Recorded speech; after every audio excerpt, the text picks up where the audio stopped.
सुकन्या समृद्धी योजना tax free कशी? या योजनेत केलेली इन्व्हेस्टमेंट ही सेक्शन 80C कलमानुसार एखाद्या विशिष्ट गुंतवणूक योजनांमध्ये टाकलेली रक्कम ही टॅक्स सवलतीसाठी पात्र आहे.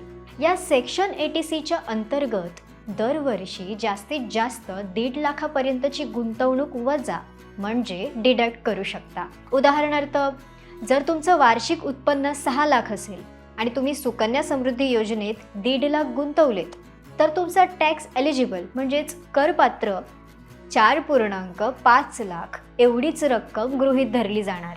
दुसरं म्हणजे या योजनेत दरवर्षी मिळणारं 8.2% व्याज हेही पूर्णपणे टॅक्स फ्री.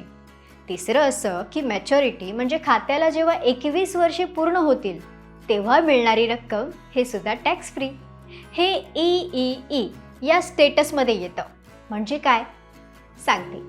पहिला ई, एक्झॅम्प्ट इन्व्हेस्टमेंट. इन्व्हेस्टमेंट टॅक्समधून वगळली जाते.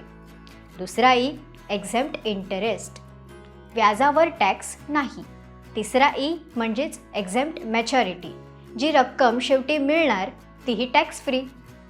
म्हणजेच इन्व्हेस्टमेंट, मिळणारं व्याज आणि मिळणारा रिटर्न सगळंच टॅक्स फ्री. अहो मग वाट कसली पाहताय? आत्ताच जवळच्या पोस्ट ऑफिस, सरकारी बँक किंवा प्रायव्हेट बँकमध्ये सुकन्या समृद्धी योजनेचा फॉर्म भरा.